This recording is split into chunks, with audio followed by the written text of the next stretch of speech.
Bien, une méthodologie sur la réécriture qui est un exercice imposé au brevet, mais qui, vous allez le voir, est un bon moyen aussi de travailler l'orthographe en ciblant sur certaines compétences alors qu'elles sont toutes mélangées en dictée. Alors, le principe de la réécriture que je vous l'ai mis en vert, hein, c'est de réécrire un texte, un passage qui vous est donné en le modifiant selon une consigne qui vous est donnée. Alors, cette consigne, elle peut consister en un changement de temps, vous allez devoir par exemple remplacer le présent par du participe passé, un changement de personne, vous allez remplacer je par il, un passage du singulier au pluriel, ou du masculin au féminin, ou les deux, d'accord? Si vous remplacez le jeune garçon par les jeunes filles, vous voyez que vous avez les deux à faire. Enfin, ce que vous appréciez le moins, et je ferai une vidéo uniquement consacrée à ça, un passage du discours direct au discours indirect ou l'inverse. Alors attention parce que la consigne, hein, on le verra, peut vous demander d'opérer plusieurs de ces changements. Un changement de temps et un changement de personne, un changement de temps et un passage du singulier au pluriel, etc. Alors, les prérequis pour réussir cet exercice, bah, c'est évidemment identifier un temps. Si vous ne savez pas ce que c'est que le plus que parfait ou le passé antérieur et que la consigne vous demande de transformer le texte en passant au passé simple ou au passé antérieur, eh ben, vous voilà bien embêté. De même, si vous ne savez pas conjuguer un verbe, bah, il est évident que vous ne pouvez pas traiter les modifications qu'on va vous demander, hein. Il est rare d'avoir une réécriture dans laquelle le verbe ne doit pas être modifié. Enfin, maîtriser les accords, ça c'est la compétence de base que vous devez avoir aussi pour la dictée et puis l'orthographe courante dans la vie, hein, être capable de voir les mots qui vont ensemble et d'effectuer les chaînes d'accords, on l'a vu ensemble en classe en travaillant sur la dictée. Alors enfin, dernier prérequis qui vaut pour absolument tous vos exercices et vos examens, être rigoureux, c'est-à-dire procéder avec méthode, ça tombe bien, c'est ce qu'on va travailler ensemble, et puis concentré, là c'est vraiment un exercice d'attention, hein, la lecture de consigne, le traitement de la consigne, ensuite la réécriture, vous allez voir à toute étape, il faut rien lâcher. Alors une fois que ces acquis sont à peu près en place, voici une méthode qui va vous permettre a priori de réussir tous vos exercices de réécriture. Alors là je vous ai mis un texte sur lequel on va travailler à titre d'exemple, qui est celui qui figure dans le cahier grammaire que je vous ai demandé de travailler, et qui a l'intérêt de présenter une consigne double. Alors, sur la première étape pour la réécriture, quoi qu'il arrive, c'est déjà exactement comme dans n'importe quel sujet à traiter, dans n'importe quelle consigne qui vous est donnée, et quelles que soient les matières, c'est de souligner les mots importants dans la consigne. D'accord?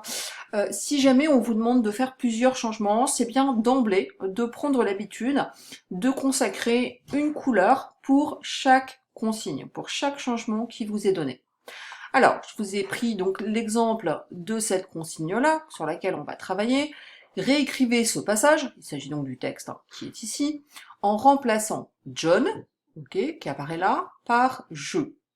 On me demande donc un changement de personne. Donc je souligne dans une couleur, déjà, cette consigne, d'accord, que je vais devoir traiter. Remplacer les passés simples par des passés composés. Alors là, j'ai une deuxième consigne qui apparaît. C'est quoi qui est important là-dedans? Eh bien, les temps qu'on va devoir changer, les passés simples, d'accord, qui vont devenir des passés composés. Donc là déjà, vous voyez que je fais preuve de concentration et d'attention. Je ne vais donc pas modifier tous les temps, d'accord? C'est uniquement les verbes qui vont être au passé simple dans le texte par des passés composés. Ça veut dire que si j'ai un verbe qui apparaît à l'imparfait, par exemple, lui ne va pas bouger. Donc ça, c'est quand même extrêmement important. Et on vous le précise bien en dessous, hein, les autres temps ne changeront pas. Donc, première étape, j'ai souligné mes consignes, les mots importants, et dans deux couleurs différentes, puisque j'ai deux consignes. Ensuite, on va traduire en langage plus simple la consigne. Bon, ici, on vous embête pas trop sur la première consigne puisqu'on vous dit John par je. Ok. Mais John, attention, dans le texte, si je le lis, hein, comme je l'ai forcément lu avant, John prit la main de l'enfant et la serra. Il ne savait pas pourquoi, mais il n'avait jamais ressenti un tel bonheur auparavant. Ça veut dire qu'à chaque fois que je vais avoir un il qui renvoie à John, attention, vous allez voir qu'il y a des moments où le il peut peut-être renvoyer à l'enfant, je vais le remplacer par je. voyez que je traduis plus simplement ma consigne. Ça me permet d'orienter mon esprit vers ce que je vais devoir faire. Et qui n'est pas si simple, hein. Attention à l'abus de confiance et à la rapidité. Ça marche jamais en français, enfin dans peu de matières ça marche, hein. Alors, il y a d'autres moments où dans la consigne, vous aurez des formules un peu plus alambiquées, du style la première personne du singulier par la troisième personne du pluriel, etc. Donc là, ça peut être utile effectivement de remplacer troisième personne du singulier, etc. hein, donc il, par première personne du singulier, je. Ok. Alors, je traduis aussi ma deuxième consigne, les passés simples, par des passés composés. Alors, soit je prends un exemple d'un verbe hyper simple, comme chanter, d'accord, pour traduire ma consigne, je le mets au passé simple, chanta, c'est-à-dire dès que je vais avoir un verbe qui va avoir cette forme-là, eh bien, qu'est-ce qu'il va devenir? Un passé composé. Le fait de traduire là ma consigne m'oblige aussi à aller mobiliser dans ma bibliothèque mentale le bon tiroir. Passé composé, c'est quoi? C'est à chanter, j'ai l'auxiliaire au présent suivi du participe passé. L'autre possibilité, c'est de prendre le premier verbe qui apparaît dans votre consigne, pris, et déjà de le remplacer, d'accord, par un passé composé, appris. Ok. Donc là, vous avez fait la première étape qui, vous le voyez, est un travail uniquement sur la consigne. J'en souligne les mots importants, je m'arrête sur ce qu'ils veulent dire, et pour mieux le faire, eh bien je traduis en langage plus simple et en mettant dans la marge de mon sujet un exemple clair et précis de ce que je dois effectuer. Alors, la deuxième étape, elle va consister à surligner les éléments du texte qui sont concernés par le changement à opérer. Alors, soit le jour de l'examen, on vous recopie le passage entier et du coup, vous pouvez travailler directement sur le texte, l'extrait recopié qui vous est donné, soit ce n'est pas le cas, ça réfère juste à certaines lignes du texte, et bien à ce moment-là, vous revenez sur l'exemplaire de votre texte, ok, et vous faites vos petits surlignages. Alors, attention, on va du coup bien respecter le code couleur hein, de la consigne si elle est multiple. Vous voyez que là, j'ai choisi le bleu pour la première consigne, hein, John par jeu, c'est-à-dire dès que j'ai il qui renvoie à John, je remplace par jeu, et le vert pour les passés simples par des passés composés, chanta à chanter. Alors, attention, ça c'est très important, hein. Toujours ne jamais faire plusieurs choses à la fois, hein. N'oubliez pas, vouloir aller vite est votre pire ennemi. Par contre, être méthodique, ce n'est pas une perte de temps, au contraire, mais c'est un gain en efficacité. Ça sert à rien de toute façon d'aller vite et d'avoir tout faux, autant aller un peu plus lentement et avoir tout juste. Alors, je vais donc traiter uniquement déjà ma première consigne. Donc, je vais souligner en bleu tous les ils, ok, ou qui renvoient à John, et que je devrais ensuite, mais ensuite seulement, remplacer par je. Alors, on le fait ensemble. Donc du coup, John, bah évidemment, ça déjà, je vais hop le souligner. Pris la main de l'enfant et la serra. Ok, là il n'y a rien qui renvoie à John. Il ne savait pas pourquoi, mais il n'avait jamais ressenti un tel bonheur auparavant. Je vois bien que ce il renvoie à John. Ok. Alors, en même temps, je ne vais pas perdre de vue que si je passe de il à je, qu'est-ce qui va être modifié? Eh bien, la terminaison de mon verbe. Donc, pour ne pas l'oublier au passage, il est prudent de changer, de souligner aussi ce qui dans mon verbe va être modifié, en l'occurrence la marque de personne. Ok, donc je continue, il n'avait jamais ressenti, ça renvoie toujours à John, du coup, ma marque de personne sur le verbe va être modifiée. Un tel bonheur auparavant, je n'ai plus de référence à il. Apprends-moi d'autres choses. Bon, là j'ai un passage en discours direct, donc le il qui renvoie à John ne va pas apparaître dans les paroles du personnage.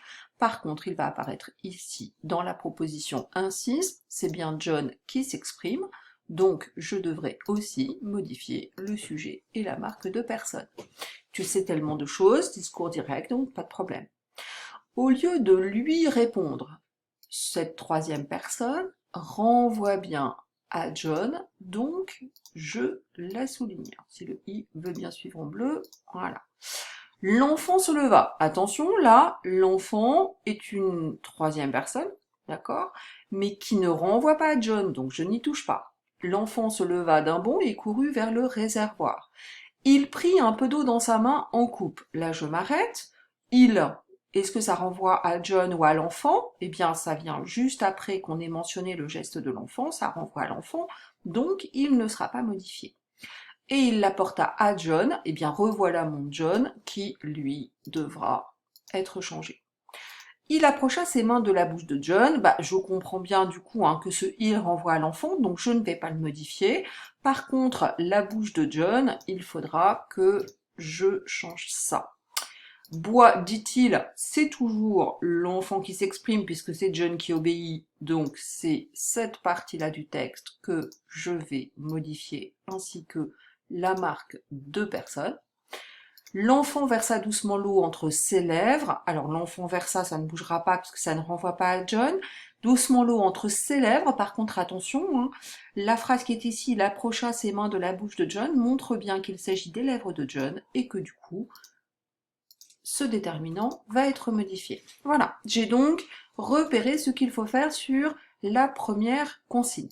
Bien, maintenant, je vais traiter la deuxième consigne qui me demande de remplacer des passés simples par des passés composés. Donc, je prends une autre couleur, ici j'ai choisi le vert, et je vais repérer mes passés simples. Ok. Alors, pris, c'est du passé simple, donc il va être concerné par la modification. Il lacéra. Voilà, de nouveau, un verbe au passé simple, il va être modifié. Il ne savait, j'ai de l'imparfait, donc là, ça ne bougera pas. Il n'avait jamais ressenti plus que parfait, ça ne bougera pas. Apprends-moi, pas de passé simple, dit-il. Voilà un passé simple, ok. Tu sais, c'est du présent. Au lieu de lui répondre, l'enfant se leva.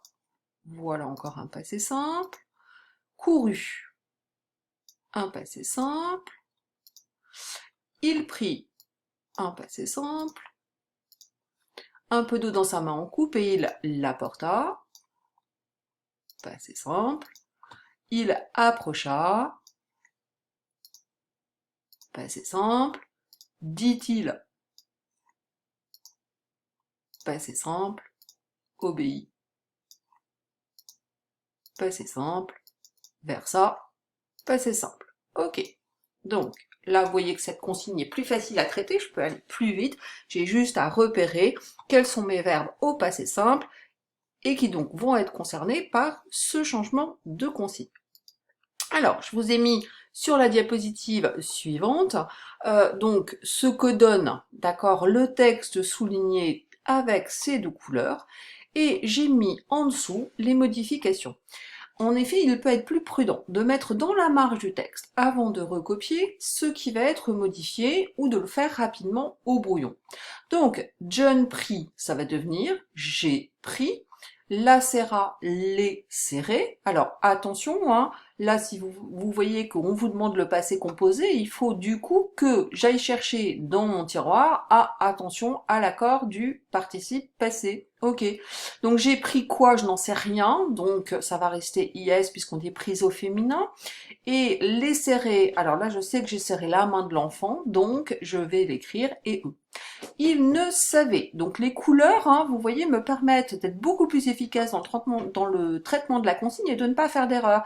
Celui-là, il n'est pas en vert. Donc, il va rester à l'imparfait. Je ne vais pas changer son ton. Je vais juste changer la personne et du coup l'accord. Je savais à IS. Même chose pour la suite. Il n'avait jamais ressenti. Je n'avais jamais ressenti. Ok, on passe à dit-il, qui va devenir donc la ai-je-dit, puisque je vais devoir modifier et le temps du verbe et la personne. Au lieu de lui répondre, va devenir au lieu de me répondre. L'enfant se leva, l'enfant s'est levé. Là, je vais juste changer le temps du verbe puisque je n'ai que du verbe, que du verbe, pardon. Couru a couru, ok, pas de COD, donc pas d'accord. Il a pris je ne sais pas quoi, donc yes. L'apporta, il l'a apporté. Alors là, j'ai à John qu'il faut que je modifie, donc je m'arrête.